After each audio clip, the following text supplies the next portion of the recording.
वाईबीवाई ने कुछ सोच समझ के कुछ कदम उठा रहा है। पूरा दुनिया का जो गरीब लोग है उनके लिए कुछ कदम उठा रहा है। मा जाबावगोन रायजो जानथांमोन वाईबीवाई फाना माथो खारबाय ना माबायसोनो खोनाबाय बोरै जाखो गोबां भाइरेल गोबां दावराव माथो मैयानिफ्राय आरो एकदम एफकेबि ना मा होनो सेस माने सेस बुंनो थाङोबा गासिबो माबाखौनो थगायनानै थांजोब्बाय। दा जाय हक नैबे वाईबीवाई फान्ड बा एफकेबिनि फान्डनि सोमोन्दै आं नोंथांमोनजों सावरायनो फैथ'वाखै बे समाव। आङो नोंथांमोननो मैया मोनसे भिडिअ होदोंमोन जे जोंहा सासे सिस्टारा बायहाथा सारियालिनि सिगनेस हस्पिटालाव फासिनानै थानाय बा फिसाइया गोब्राब बेमार जानायाव अपारेशननि थाखाय फासिनानै थादोंमोन। बिथांजोनि थाखाय गोबां रांनि अनसुंथाइनि गोनांथि जानानै दङ होननानै बुंदोंमोन। दा बिनि सायाव आं नोंथांमोननो माखासे भिडिअ लाना फैदों। मानोना मैया बिथांजोखौ आंबोथ' गुवाहाटियावनो थाखायो नालाय आङो इमिडियेटलि माने थांनानै लोगो हमहैबाय। बेफोरबायदिनो मोजां गाज्रि माखासे गोबां बाथ्रा सावरायहैबाय। दा नैबे बिथिंनि गेजेराव आं बुंनो सानो गुबुनफोरनि बेमार आजार जानाय समाव जिथुनाखि गामियारिनि मानसिफोर बिथांमोनखौ आङो सोंजोबदों जे नोंथांमोना गामियाव दंना गैया बा गामियाव हाबदोंना हाबाखै। माने न'खरनिफ्राय गावबायथ' बिदा फंबाय बिसोरो माने न'खरनिफ्राय जुदा जालायनाय जाबाय। नैबे बिथिंनि गेजेराव आं सोंदोंमोन। दा बिथांमोननिफ्राय मिथिनाय बायदिब्ला बिथांमोना गामियावबो दंखाजोबो अलरेडि हाबखाजोबनायसो। दा बिनि गेजेरजों गोबां खस्थ'नि गेजेरजों फिसाया माने सप्तायाव खनसे खननै गारि सालायनानै जायो। दा माथो खालामनो आरोना फुराना जायगायावथ' किसुमान जायगायाव हाजिरा मुजिराबो मोननो गोबां थानसै आजिखालिनि जुगाव। दा बिनि गेजेरजों आङो सोंनायाव माने बिथांमोना फोरमायदों जे गामियावबो हाबनाय दंखायो माखायो होननानै। दा अब्ला आं बै बिथांजो मोननि बा बिथांनि गामिनि मानसिफोरखौ आं बुंहरनो सानो माने बै जिथुनाखि पेसेन्ट नङा होमबा बेमारि नैबेनि गामिनि रायजो राजाखौ आं एसे खावलायहरनो सानो नोंथांमोननि गामियाव अनलायनाय होननाय दंना गैया? नोंथांमोननि गामिया मदद होलायनाय दंना गैया? थाखा फैसाजोंल' मानसिखौ अनना होयो बे नामा? दिनै बिथांजोआ फिसाइनि थाखाय मास मोनसे जाफैबाय नैबे हस्पिटालाव खस्थ' खालामनानै बिस्रा हारसिंनो दै रायजो राजा नोंथांमोन एसे सिन्था खालामना नायलाय हारसिङै फिसाइखौ जोथोन लानांगासिनो दङ। उन्दुनाय गैया जानाय गैया बेस्रा सेहेरायाबो बेफोरबायदि नङामोन होननानै बुंदों। बिनि बिमानै बिमायफ्रा आंजों माने गुवाहाटिसिम गारियावनो फैफादों नालाय एखेलगे जोङो नैयाव फोरमायबोदों माने बे गथ'नि सेहेराया बेफोरबायदि नङामोन से सामलांजोब्बाय गाज्रि जालांथारबाय होननानै बुंदों। आरो खोनानो मोननाय बायदिब्ला बेस्रा बे हिन्जावा रुवाथि थाबायबायनानै दिनै न'खरखौ सोलिनानै जागासिनो दङ। मालाबा समाव गुवाहाटि थाफैनाङोनो मालाबानि समाव ओजों तामुलपुरावनो गावसिनि मुसलफोरा मा बेयावनो थानाङोनो बेफोरबायदि माने गुबुननि न'खरावसो थानानै न'खरखौ नायगासिनो दङ। सासे गथ'खौ फोरोंगासिनो दङ। थिग बेफोरबायदि खस्थ' खालामनायखौ नोंथांमोना मिथिगौ। मिथिसेयावबो दिनैनि दिनाव बे हिन्जावसानि जानानै बा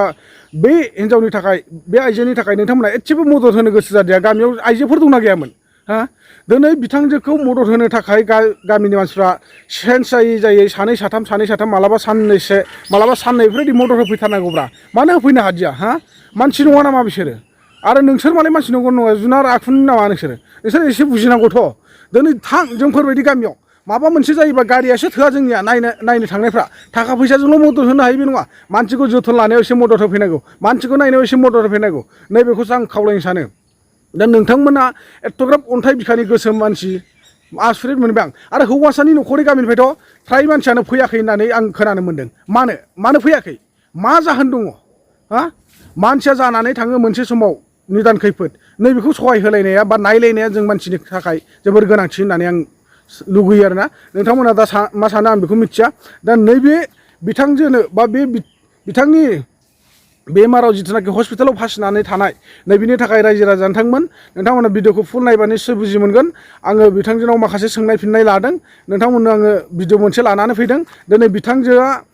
5 लाखनि गोनांथियाव एमाउन्टआथ' टटेल 50,000निबो गोजौमोन दे खिन्थु रिकुवेस्ट खालामथाबनानै निमाहा बिथाबनायनि गेजेरजों बा बारे डिसकाउन्ट बिथाबनायनि गेजेरजों डक्टरफ्रा माने 50,000सोखौ गारनाय बायदि जादों। दा बे गारनाय बायदियाव 5Lनि गोनांथि नालाय 5 लाखनि गोनांथि बे 5 लाखनि गोनांथियाव दायो 4 लाखसोआ रेडि जाहैबाय। न'खरनि बाय बागिफोर एफा एनै अनसुंथाइ होनायजों सोरबा बायदिया दाहार सिस्टेमाव होबाय सोरबा बायदिया अननायजों फ्रियावनो होबाय नैबेफोरबायदिजों माने 4 लाखसोआ रेडि जाबाय। दा रायजो राजा नोंथांमोन आं रिकुवेस्ट खालामो नोंथांमोनखौ बे नानिनि जानानै बा बे न'खरनि जानानै जा हायो नोंथांमोन थाइसे थाइनैबाबो नोंथांमोननि गोसो गोरबोनिफ्राय जाहाथे मेगन मेसेबनानै बे 1 लाखसोखौ सहाय हरबावदो 1 लाखल' नांसिगौ मात्र दै 1 लाखबानो बिथांजोआ माने गावनि फिसायखौ बा हासबेन्डखौ बे हस्पिटालनिफ्राय लानानै थांनो हासिगोन दा आङो नोंथांमोनखौ बिथांजोनि जानानै बा बिथांनि न'खरनि जानानै गोसो गोरबोनिफ्राय आङो नोंथांमोनखौ रिकुवेस्ट खालामदों प्लिज अननानै जा हायो नोंथांमोना हेल्प खालामलायदो आरो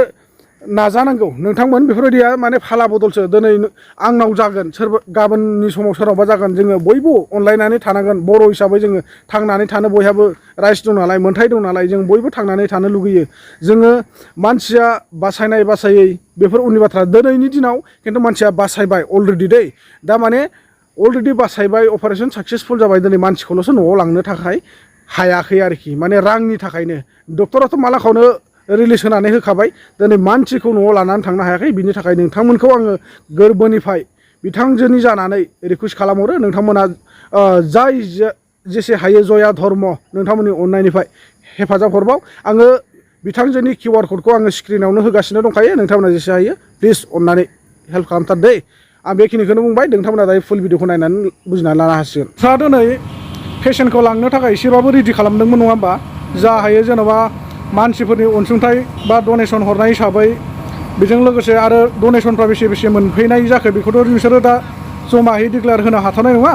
थेवब्लाबो आं नोंसिनाव बेखौनो सोंनो सानदों मानसिखौ दिनै लांनो साननाया नोंसिनि बे थांखिया मा जाखो जोङो दिनै मानसिखौ लांनो होननानै सानदोंमोन दिनै फैसाया जोंना जगर जाजोबैनि थाखाय जों दिनै मानसिखौ लांनो हायासै हस्पिटालावनो थाफैनांगौ जाबाय सानथाम होदो डक्टरा दा जोंखौ फैसानि थाखाय जोंखौ फैसाखौ सानथामनि उनाव बुथुमनानै होथारनो होदो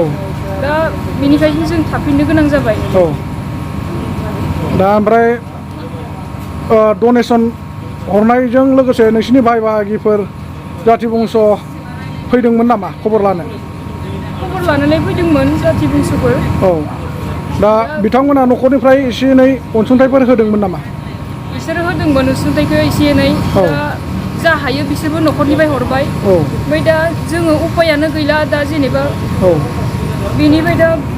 लास्ट टाइमालासे बख'ना लांनो जोंहा जेबो उपाय गैला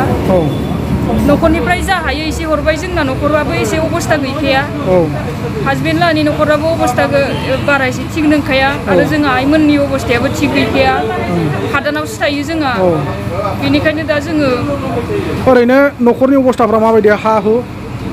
हा हुआ जा एसे दङ बिनि नामावनो बन्दक दोनबाय बिनि नामाव बन्दक दोनजोबबाय ना बिनि नामाव बिगानै हा दंमोन बेखौ बन्दक दोननानै जोङो बेखिनि दिनखौ नायबाय दा जेबो गैला फानथारनाय रखमानो जाबाय दा ओमफ्राय भिउवार्सफोर आंनि बे इउटुब चेनेलनि गेजेरजों नायगिरिफोर बिथांमोननि सायाव माबाफोर खावलायहरबावनो सानो नामा जे नोंथांमोननि थाखाय जे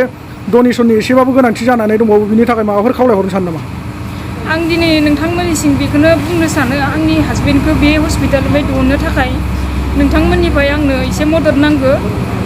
आदै मादै आंनि फंबाय बिनानाव गासैनिफ्रायबो आंनो एसे अनसुंथाइ हरोबा मोजां जागौमोन आं हासबेन्डखौ बेनिफ्राय बख'नो हागौमोन नोंथांमोना आंखौ अननानै एसे सहाय खालामहरदो ओरैनो दा बेसेबांसो नांबावगौ बायदि जानानै दङ दा बेवहाय 1 लाख नांबावगौ जानानै दं 1 लाख नांबावगौ जाना दं ना बाखि जेन'बा 5 लाखनि जायगायाव 4 लाखा मेनेज जानाय बायदि जाना दं आरो 4 लाखा मेनेज जाबाय दा 1 लाखनि गोनांथि जाना दंबावो दा बेजों लोगोसे जेन'बा बे 1 लाख थाखाखौ होनो हायोब्लानो नोंसोरो मानसिखौ मोनलांसिन आरो ना डक्टरा बुंदों सानथामनि भितराव जोंनो बेखिनि थाखाखौ बहननानै होनांगोन होननानै ओरैनो ओमफ्राय बेमारा मा जायामोन बिनि सायाव एसे फोरमायनानै होबावनो हागोन नामा बेमारा उदै सानाय जादोंमोन फार्स्टआव उदै सानाय जानायाव जेबो हमना मोनिलाय मुलि जाबाय थादोंमोन बिदिनो जेब्ला जुलाइनि 14 तारिख दिना फुङाव मानसिया एसे गोसा जानायाव मुलि जादोंमोन आरो बियो उदै सानायनि बेखौ जाखांनायनि उननिफ्रायनो बारा जानानै जै बारा जादों मानसिया थानो हाखायाखै बेनिफ्राय जोङो खाथिनि सरकारि हस्पिटालाव लाबोदोंमोन लाबोनायाव डक्टरा जोंखौ नायबाय सानथाम एडमिट खालामना दोनबाय दोननायनि उनाव जोंबो जेबो मिथियासै डक्टराबो जोंनो फोरमायनानै होआसै मा बेमार जादों बेनिफ्राय मानसिया सानथामनि उनावसो जोङो बारा जानायाव डक्टरखौ बुंबाय